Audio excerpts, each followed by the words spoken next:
헨더슨 보면 케이지 컨트롤하고 제가 볼 때는 그라운드의 압박 능력이 너무 좋은 것 같은데 혹시 케이지 테이크다운 기술 안 남았다.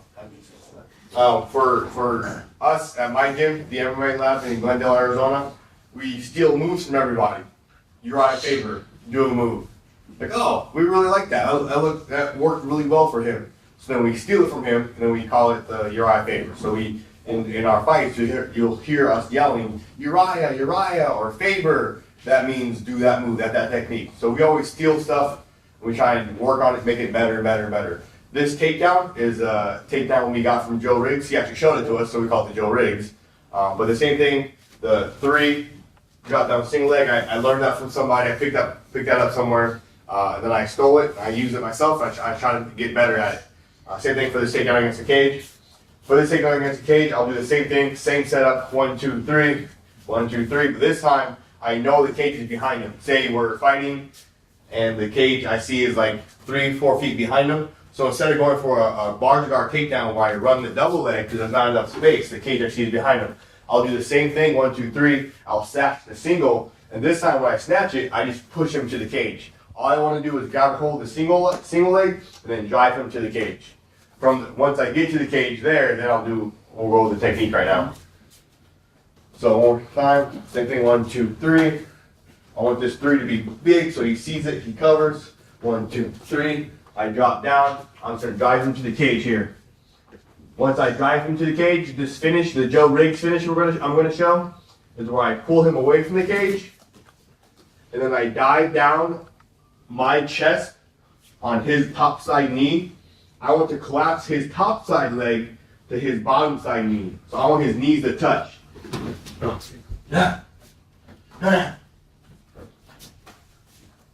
I drive his knee to his other knee as I dive to the ground. I want his knees to touch. The idea for this explosive movement, it should be an explosive movement.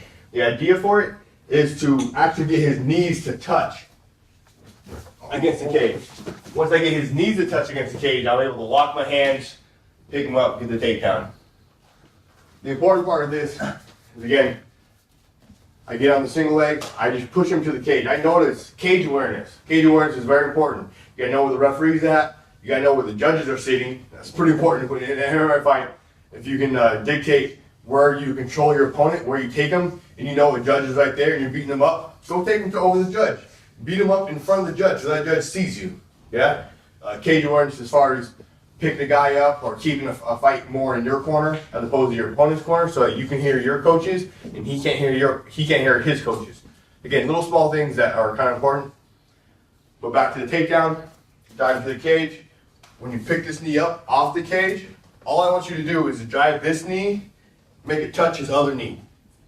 Once the knees touch, he's against the cage, he'll be punching you or trying to whizzer or do a defense. But once his knees touch, the takedown is almost assured. I do my setup, change levels as I throw. I don't throw, land, and then change levels. I want to change levels as I throw. Grab the single leg, pull him off the cage a little bit. So there's space between him and the cage. Then I'm going to take my chest to his standing knee. The leg that's between us is going to obviously, touch the knees together. And there's your takedown.